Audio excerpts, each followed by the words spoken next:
Queridos filhos e filhas, amado povo de Deus, neste santuário de Nossa Senhora de Guadalupe, das Santas Chagas de Nosso Senhor Jesus Cristo, você que nos acompanha em casa, você que nos acompanha pelo rádio, pela TV, pelas plataformas digitais, nós estamos diante de um evangelho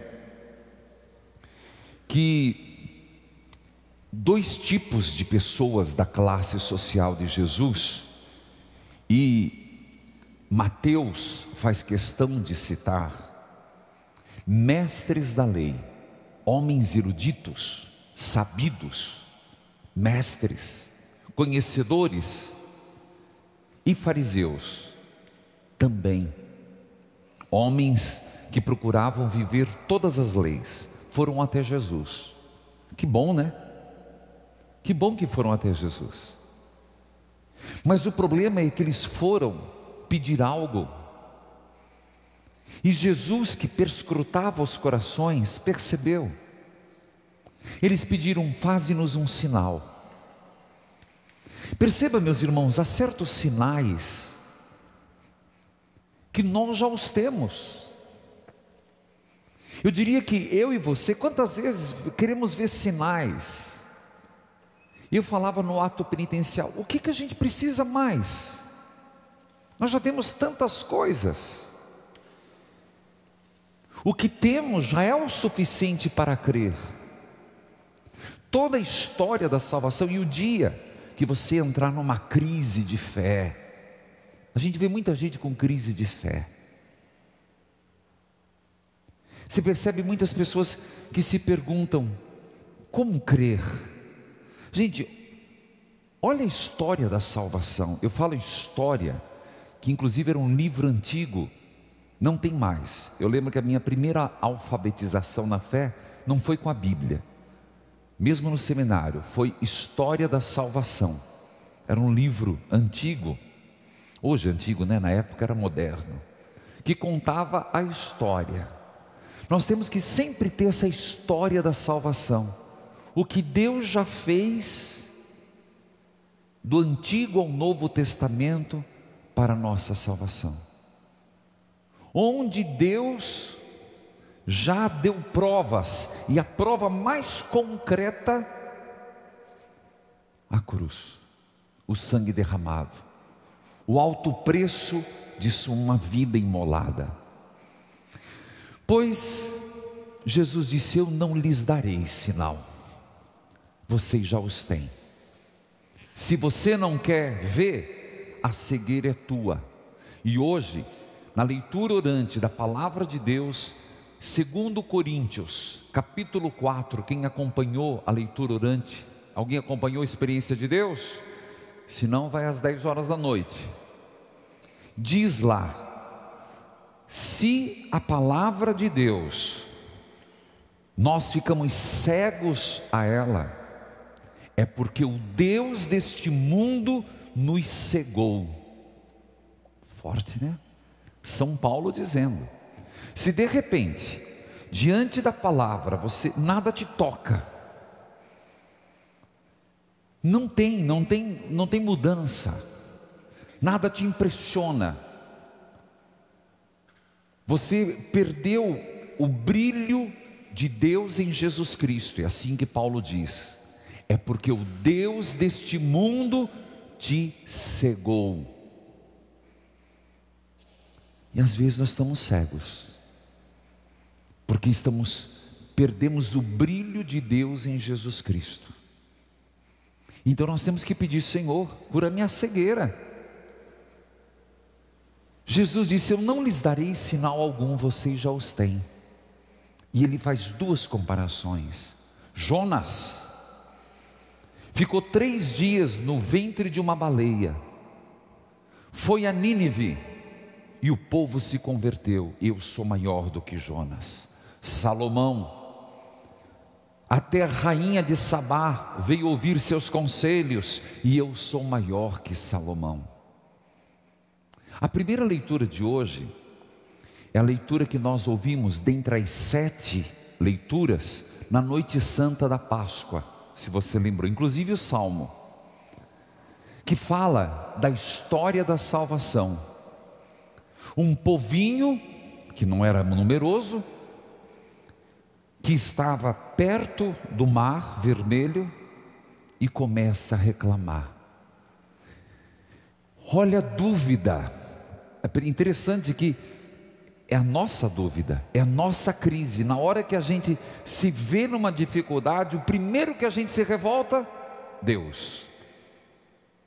Oh, coisa difícil. A gente não percebe que as decisões foram erradas. Nós não assumimos a nossa parcela de culpa. Agora, das 11 ao meio-dia, 11 a 11h30, eu tive o prazer de falar com o Datena, isso mesmo, aquele da TV, só que falei no rádio, porque ele disse que quando ele olha o Ibope dele, diariamente, ele pergunta: e como é que nós estamos de Ibope? Vocês escutaram? Pode ouvir, está no vídeo, eu acabei de colocar agora, foi ao vivo no YouTube, então está lá. Ele diz que o pessoal responde: estamos em segundo lugar. E o primeiro, o padre Reginaldo Manzotti, ele falou: mas eu fico irritado. Não, eu não estou falando isso para me engrandecer, porque ele ficava incomodado. Ele falava que ele não me conhece, até hoje eu não conheço, ele não me conhece pessoalmente. Ele disse: mas quem que é esse padre que está de férias e ainda está no primeiro lugar? Não consigo. Ele falou: vou falar com ele, se eu não consigo derrubar, vou me aliar a ele. 11 horas eu entrei ao vivo com ele, pessoa maravilhosa, católico. E exatamente uma das perguntas, ele fez umas perguntas espinhosas, próprio de um bom repórter, foi sobre a confissão. E eu respondi para ele, vocês podem ver depois na íntegra a entrevista, que não é que as pessoas têm dificuldade para confessar porque não acreditam, porque não são humildes o suficiente de admitir o erro. Quem erra é o governo, quem erra é a igreja, quem erra é isso, quem erra é aquilo. A gente nunca assume o erro. Esse é o problema. Na hora que você está na primeira dificuldade, culpado, Deus, foi você que fez isso, você que me prometeu. O povo fez isso com Moisés. Nos tiraste do Egito para vir, faltou, olha que sagacidade. Faltou sepulcro no Egito? Porque nos tiraste de lá para vir sepultar aqui? Olha a ingratidão desse povo. E nós somos ingratos. Olha o que Deus já fez na minha vida e na tua vida. E diante do mar, o povo fica: era melhor morrermos no Egito, servirmos como escravos do que sermos livres. Gente, você percebe que prefere ser escravo deste mundo do que livres na glória de Deus. É só trazer para o hoje. O Deus do mundo nos cega, o Deus da eternidade, o Deus vivo nos liberta, mas tem um preço. Um preço. Tudo tem um preço. O preço que a gente paga é o preço de sermos livres nas nossas decisões. Vou usar um exemplo. Um exemplo de um pássaro numa gaiola. É terrível. Eu também gosto de canarinho, gostaria muito de ter, mas eu não tenho coragem de segurar um canarinho numa gaiola. Eu gosto do cântico. E tem um irmão que tem milhares de canarinhos. Quis já me dar uns, mas eu não tenho coragem. A vantagem dele que está lá é que ele vai ganhar comida, água, se for um que vai cuidar, né? Se não for para cuidar, não é para ter. Tudo na mão. Vai estar preso. Se abre a gaiola, o preço da liberdade é que vai ter que buscar comida, vai ter que buscar água, vai ter que buscar abrigo, vai ter que se defender.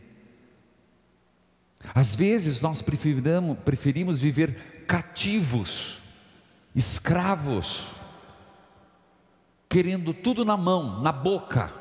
Isso é um ato de egoísmo. Eu prefiro não usar minhas asas para voar, prefiro ser refém, prefiro ficar engaiolado. do que buscar meu próprio destino. Porque é mais fácil dizer, eu estou preso. Mas Jesus já abriu a porta da gaiola e disse, voa.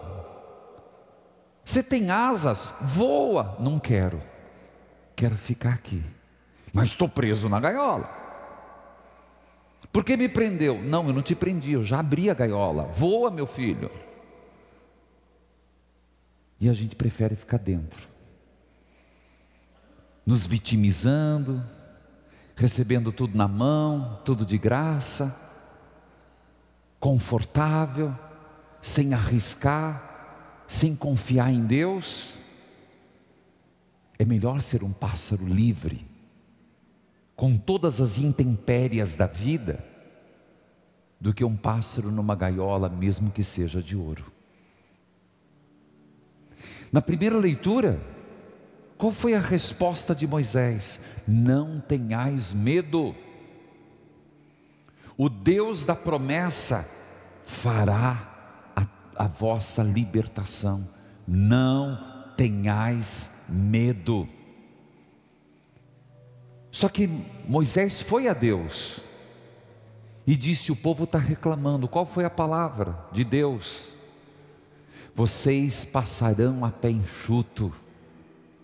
Moisés, pegue a vara e bata, o mar se abrirá. Eu diria, meus irmãos, nós não temos um mar vermelho hoje para passar. O maior mar a ser vencido é a morte. Eu vejo hoje missa rezando pelos falecidos, que nós chegamos um momento na vida que a gente fica encurralado com a irmã morte. A vida se esgotando, do lado de cá o mar vermelho da morte. O Evangelho fala disso. E nessa hora, para onde eu vou? Se Moisés pegou a vara, bateu, e o mar vermelho se abriu, e o povo passou a pé enxuto, Jesus tomou a cruz e bateu. Ele bateu com a cruz na terra, e o mar da morte se abriu, para que eu e você passemos para a eternidade. Você compreendeu?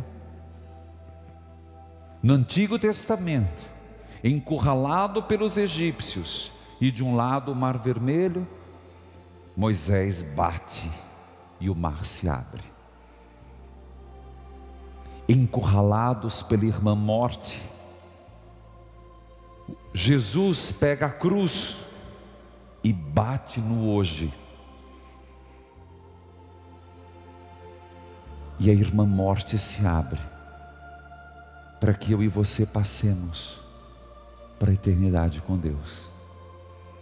Não tenhais medo, não tenhais medo. Só que essa passagem pela morte, faremos a pé enxuto, quem for fiel a Deus durante a vida. Termino minha homilia pedindo a Deus a graça de, quando eu for encurralado pela morte, e você, nós estejamos entre os eleitos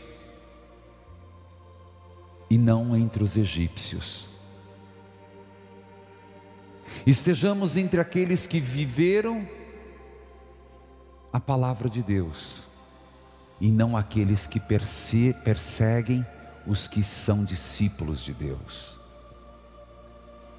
Por isso a gente reza, por isso a gente suplica. O que temos já é o suficiente para crer. Então, Senhor, eu não reclamo, apenas peço, me dai coragem, me dai perseverança. Senhor, eu sei que a gaiola da minha existência já está com a porta aberta, que eu tenha coragem de me aventurar, de abrir minhas asas, correr o risco e ser um pássaro livre,